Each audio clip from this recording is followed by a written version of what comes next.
Hello everyone, my name is Aarti and you're watching HW News. If there is one thing that Bharatiya Janata Party takes pride on, it is the issue of Hindutva. The party leaders wear Hindutva on their sleeves and flaunt it as a badge of honor. In fact, their core proposition remains that of Hindutva even today, election after election. Now, I don't claim to be an expert on either Hinduism or Hindutva, but I think there is one concept that is explained in great detail since childhood to all of the Hindus, and this concept has even gone beyond the boundaries of religion. The concept is called karma. The force created by your action determines what will happen to you in the future, good or bad. For example, some people believe if they are kind to others, they help others in their need, help will come to them when they are in need. What goes around comes around. As much as this is true for general life, our very human existence, it is also true for politics, isn't it? For example, look at this picture. Almost 6 to 7 months ago, the BJP was gleefully challenging TMC chief Mamata Banerjee as several of her party members, MLAs, some of them even senior ministers in her cabinet, quit her party and joined BJP. From once her close aide, Suvendu Adhikari, to ministers like Rajiv Banerjee, who incidentally is now back with TMC again. BJP flexed muscles as top TMC leaders made a beeline to join BJP in poll-bound West Bengal. This was nothing but show of strength by the BJP to make TMC look like a sinking ship. Almost half a year later, life has come full circle for the BJP. The party that was boasting about the mass exodus from TMC to join BJP is now firefighting the mass exodus from its own Uttar Pradesh unit to rival Samajwadi Party. It has been 2 days since first BJP MLA Swami Prasad Maurya quit the party. Not only was he an MLA, but he was a sitting minister in Yogi Adityanath cabinet. Soon after quitting, Akhilesh Yadav put up a picture on Twitter welcoming Swami Prasad Maurya into his party. In 48 hours since then, as many as 9 MLAs have quit the BJP. 3 of them are ministers in the cabinet. By the time you will watch this video, the number might have been changed. The BJP, hit by this sudden outgoing of senior ministers and leaders, MLAs, is trying hard to keep the flock together.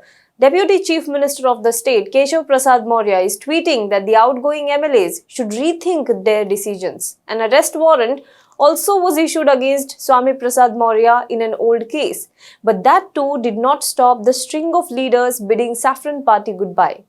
All these leaders are going to join the Samajwadi Party. Now let me list out the MLAs and the ministers who have quit BJP in the last 2 days. Let us first talk about ministers. Swami Prasad Maurya, Dara Singh Chauhan, Dharam Singh Saini, these are the 3 ministers who have quit BJP. MLAs, if we talk about them, then Mukesh Verma, Vinay Shakya, Avtar Singh Badana, Brijesh Kumar Prajapati, Roshan Lal Verma, Bhagwati Sagar, these are the MLAs who have quit along with these ministers. Now there are also speculations that till 20th of January, every day some 3 to 4 MLAs will resign from the BJP and join Samajwadi Party. On the other hand, Samajwadi Party, which has been confident that it will win the elections this time around, is citing this exodus to claim that it is BJP which is a sinking ship this time around in Uttar Pradesh. So the tables have turned on BJP. Life has come full circle. But the story needs to be understood from different aspects as well. And those aspects we are going to discuss in today's video. But before that, it takes hours of research and analysis, scripting and shooting and editing effort to bring you these videos. And we have a small team which ensures this happens. But if you want us to continue bringing you such videos of analysis, of research, interviews and ground reports, please do subscribe to HW News.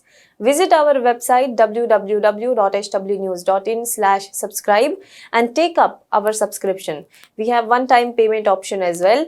Even a small contribution means a lot for us. So please do subscribe and do pay us, because as much as us, keeping independent media alive is the responsibility of the audience too. Now, let us talk about the 2 different aspects of this story. First, we will talk about the OBC MLA's exodus. Of all these MLAs who have quit BJP, majority are OBCs from backward community. If you look at the resignation letters of the three ministers, it looks like it has the same script, it has the same tone, and in fact, some even wondered how it had the same font. The resignation letter alleges that the Dalits, backward classes, unemployed youths, the farmers, and the small and medium traders were being neglected in Uttar Pradesh. Akhilesh Yadav's tweets welcoming each of these ministers also had a similar tone and a common word. It called social justice. The term is deja vu of the 90s when the social justice became the rallying point on which Mulayam Singh Yadav, Akhilesh Yadav's father, and Mayawati saw their meteoric rise post Mandal Commission report implementation. It brought the OBCs in focus in UP politics. The OBCs were such a strong voting community in Uttar Pradesh that even the BJP, which generally appeals to the upper caste Hindus, had to play the Modi is OBC card. In 2014 and then in 2017, a large number of non-Yadav OBCs and non-Jatav Dalits shifted to BJP. So while the Yadav OBCs and Jatav Dalits still voted for Akhilesh Yadav and Mayawati, the BJP was able to convert the remaining in its favor. This time, however, Akhilesh Yadav is looking to consolidate the OBC voters, Yadav and non-Yadavs. This switch of mostly non-Yadav OBC leaders from BJP to Samajwadi Party is aimed at the same objective. Whether these MLAs and ministers can make that shift happen or not remains to be seen. Now let us talk about the second aspect. It would be foolish to say that these non-Yadav OBC leaders switched to Akhilesh Yadav's party because of his dream of consolidating the OBC vote bank. Even before the election was announced, a section of UP BJP leaders were upset with the way CM Yogi Adityanath was handling certain things in the state and the party. So much so that RSS had to intervene in the matter. In the election season, these ruptures in the party's state unit are starkly visible. So what is the possible reason for this? The BJP MLAs were upset that Yogi Adityanath, the most powerful among BJP chief ministers in the country, was depending too much on the bureaucrats and they had no say. The MLAs complained that the government is run by certain bureaucrats whose Chief Minister Yogi Adityanath trusts. The discontent was out in the open when last year 200-odd BJP MLAs protested outside the assembly sitting on a dharna. The MLAs complained that the bureaucrats don't even pay heed to the issues in their constituencies. This has led to creation of a gap between the government and the party leaders. But this is not a story unheard of. I have heard at least 2 such stories in the past few months. Case in point, Amrinder Singh in Punjab. He had to resign following mass discontent among the MLAs. Complaint same. He relies more on bureaucrats than his own MLAs. Another state where this issue is building is Maharashtra. There are growing murmurs in Shiv Sena that Chief Minister Uddhav Thackeray relies more on bureaucrats than his own partymen. Now, politics is a balancing act. When you are in a top position, you have to ensure a balance between the administration, the governance, and the party. You rely too much on MLAs, bureaucrats will be upset. If you rely too much on bureaucrats, MLAs will be upset. When politicians who have mass appeal, a symbolic face, but not really good administration skills, are given the responsibilities, they tend to depend more on the bureaucrats who surround them. Over the period of time, the dependence increases to a level where the bureaucrats in some cases are more powerful than the elected MLAs. There is also a term for this, outsourcing the governance to bureaucrats. So these powerful bureaucrats may not listen to the complaints of the MLAs or MPs. Many a times when these MLAs go to them with issues related to their constituencies, because of course they also do have to face the Janata in the election, they feel they are not given enough attention.